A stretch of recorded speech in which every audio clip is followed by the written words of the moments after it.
I hate slow vehicles in World of Tanks, but today's vehicle is a complete abnormity to what we usually like, and of course that is the T-95. This is the Tier 9 American tank destroyer that I find to be really good within the game. Super underrated. We've done multiple videos on this tank up until this point, and it is because I just enjoy it so much. Most people know about it. It is of course the Doom Turtle, and it certainly can be a force to be reckoned with.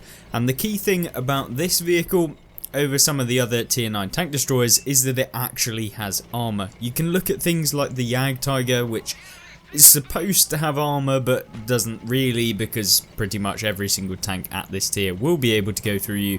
But the whole point is the T-95 has really effective armor that works, and this is the key thing with this vehicle. And although we've started the game already partially way through, you'll notice that we haven't actually been able to get anywhere, and we haven't done any damage, and this is often the case when you do play this vehicle, since you are limited with your speed to about 20 to 25 kilometers an hour depending on which equipment you're using. For this build we're going with the camo and stealth build, so we've got camo net, or advanced concealment, we've got advanced optics and also gun rammer, which allows us to boost up the damage per minute and remain hidden when maybe some of the other T-95s in the game that aren't running this just wouldn't be able to remain hidden. So that enables us to use a ton of different things that are like super good. And so yeah, super nice to use the T-95. Of course we are running it with the big gun, the big old one that does 750 alpha, and that means that when you come up against medium tanks, heavy tanks, whatever you are finding yourself coming up against, then it's just like super nice to do, and you're going to be able to just dominate people massively with this thing. But the problem is of course as soon as they can get round the side of you, then you're going to find yourself in a horrible spot in terms of not just actual being able to try and catch up with them, be able to turn to be able to do something to them, but actually being able to avoid not getting taken out, because a smart player against a T-95 can be awful, because what happens is they track you, they get around the side of you, maybe you have a repair kit, you try and repair, they re-track you, and you can be in a cycled loop of just getting it tracked and then dealt damage, and then tracked again and dealt damage. And it absolutely sucks when you do come up against a good player. So ultimately the main stopping force is of course being tracked in this vehicle will really negatively impact your games. But what I wanted to showcase in this game is that you can come up against vehicles that are deemed to be very good and very kind of overpowered, things like the 279E for example, but you can still be very competitive against them. And you're seeing here that the 279E is thinking that he is some form of god in the game, and he's going to try and YOLO us, obviously realizing maybe it's not such a good idea. Now one thing that we are doing with this vehicle is making sure that we do angle. Remember, angling still does work. You do have some points on the T-95 where when you start to angle you expose the kind of I want to say like the side forehead where your temples would be in real life is essentially where the T-95's weak points are. It's where the cupola is kind of sat on. It kind of is a lot flatter, and you can end up getting absolutely pumped in those areas. Now we try and go for the YOLO shot on the Object 279E. Doesn't work, but it doesn't matter a whole lot since we are just trying to be aggressive. There's no way that they can come behind me unless they've won the town, etc. But of course the enemy team haven't, and we've actually won the town. But one thing that I'm very conscious of though is all of these tanks kind of hitting us all at once. Now I go for the kind of not fully aim shot on the 260, which obviously if you're playing World of Tanks you want to be going for the fully aim shot 90% of the time.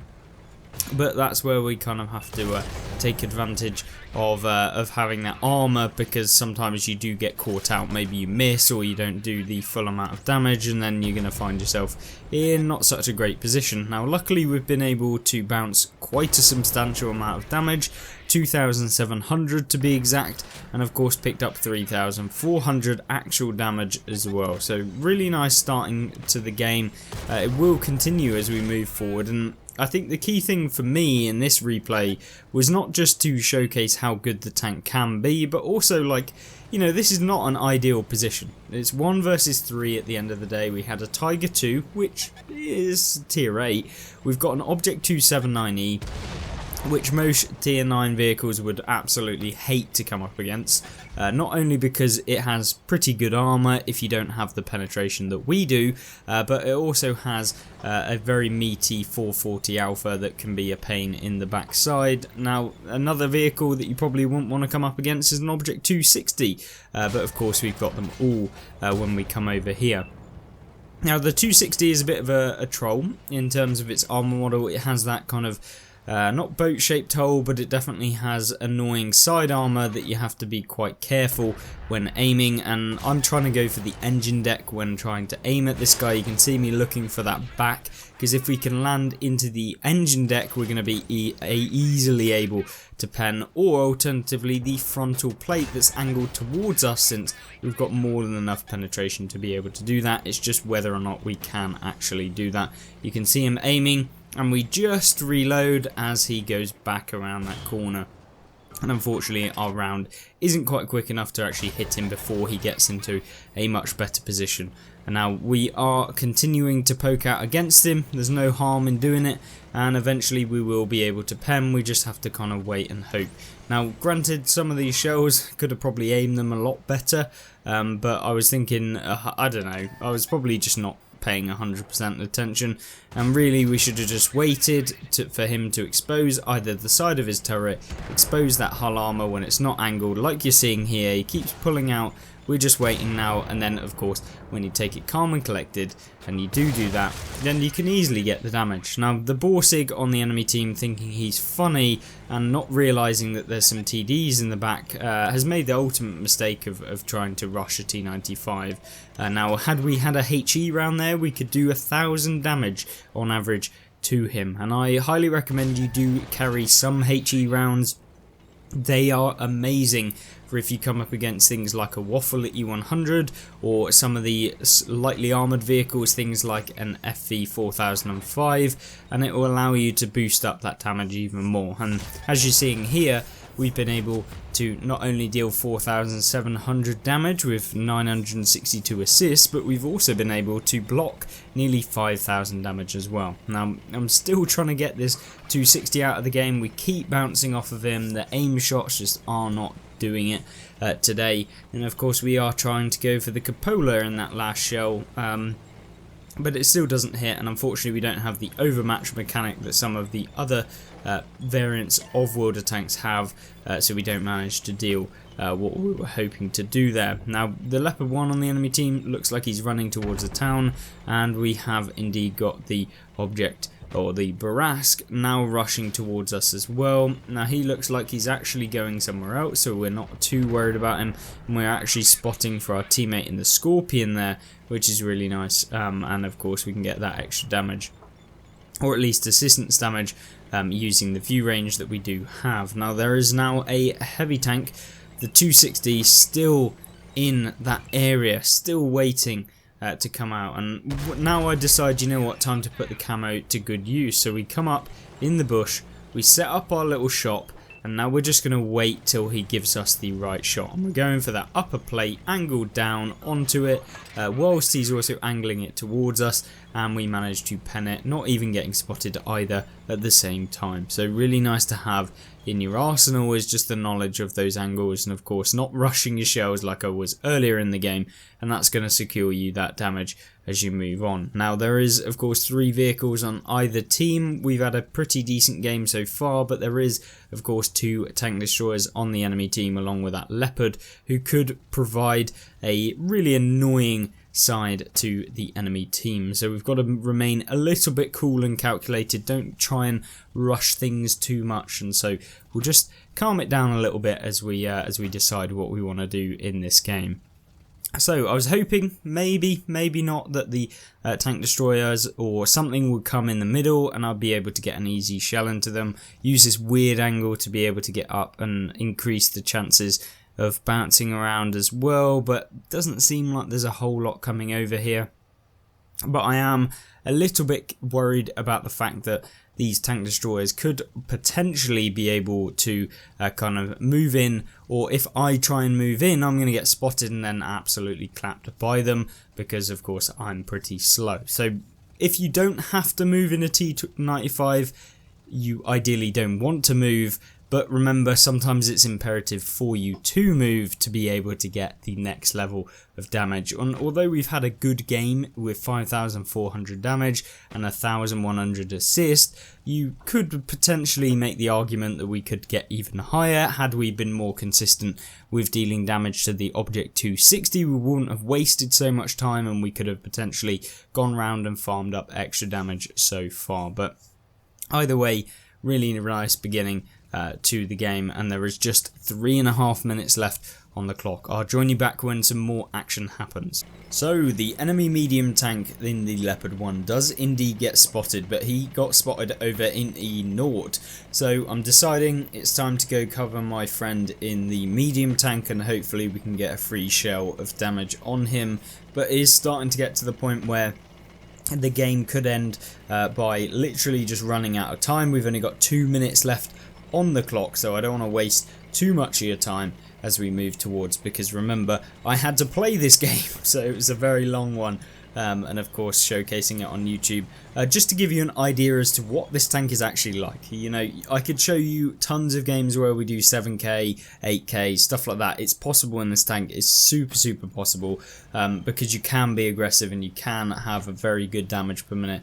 But remember, you do spend a lot of your games moving about and actually limited by that speed as to whether or not you can have the opportunities to do damage, which is super annoying. But at the same time, that's the trade-off between getting the armor, and the armor is actually really usable, and quite possibly I might have to say that this armor is actually the most effective armor that you can have on a tank destroyer at any tier. Like, I genuinely think the T95 has some of the best armor tier for tier, because you know, it's super annoying weak points to be able to hit them reliably, and it can smack you for 750. You have things like the AVRE, which is just simply A, load premium in your pen. You don't have to really worry about it if you're a tier 10, or B, if you're a lower tier vehicle and you cannot see the lower plate, you basically try and leave, or you go for the shot on the cupola, or alternatively, if you don't have either of those, you hit the massive gigantic lower plate, which is basically a free pen at that point.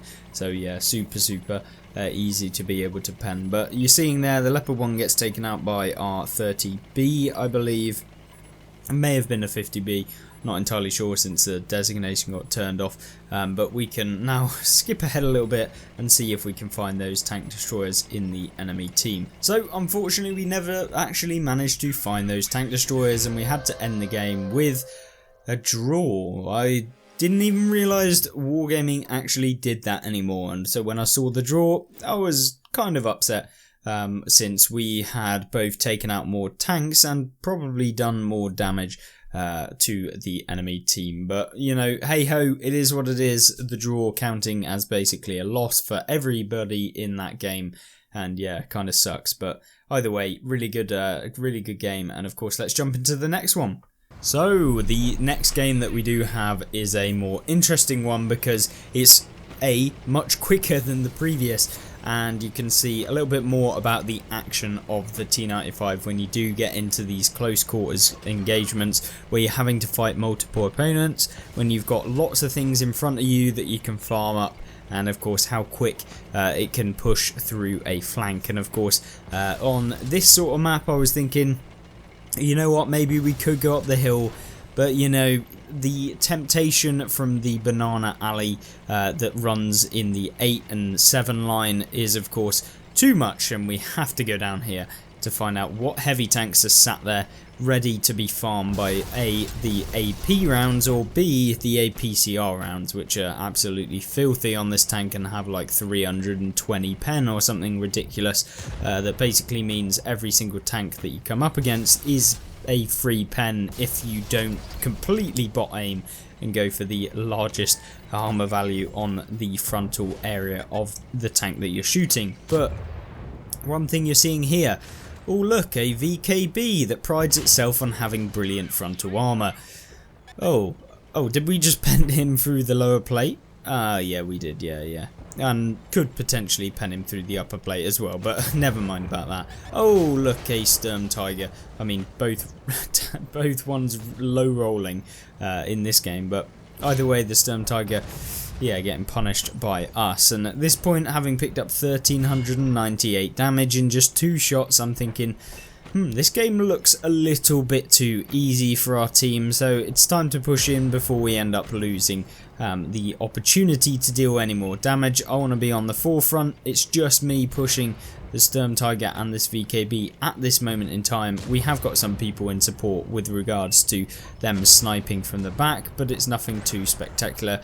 And at this point, we're after that Sturm Tiger. Where can we see him? We're looking at that lower plate, and you can see there the VKB only tracks us. The Sturm Tiger looked like he went for us, and of course he does indeed go for us again. We hit that lower plate of the VKB, which is basically just paper to the T95, and there you go, taking him into another universe of garage being in the garage.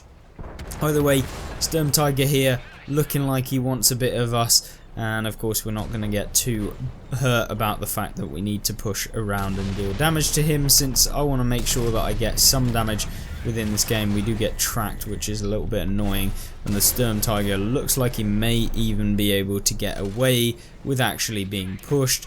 Now the Scourge on the enemy team, juicy little target in the side, and it's going to give us even more damage than if we hit the Sturm Tiger, who our Object 705 finished off anyway, and we're now after whatever's left in this game. Now there's an ISU 152K which could potentially pen us if he YOLOs, but we have a Kranvang in front who maybe we'll be able to get hit into, since that vehicle is definitely a very solid one, but we need to be once again very careful. Now the Kranvang actually comes out side on, and of course we hit him and set him on fire, so yay, free like 1000 damage on the Kran, and yeah, really nice start to the game. But remember, the game, although being just started and only 3.5/ nearly 4 minutes into the game, it's already over, and there is only 3 vehicles on the enemy team left, and we're just not gonna be able to get any more damage.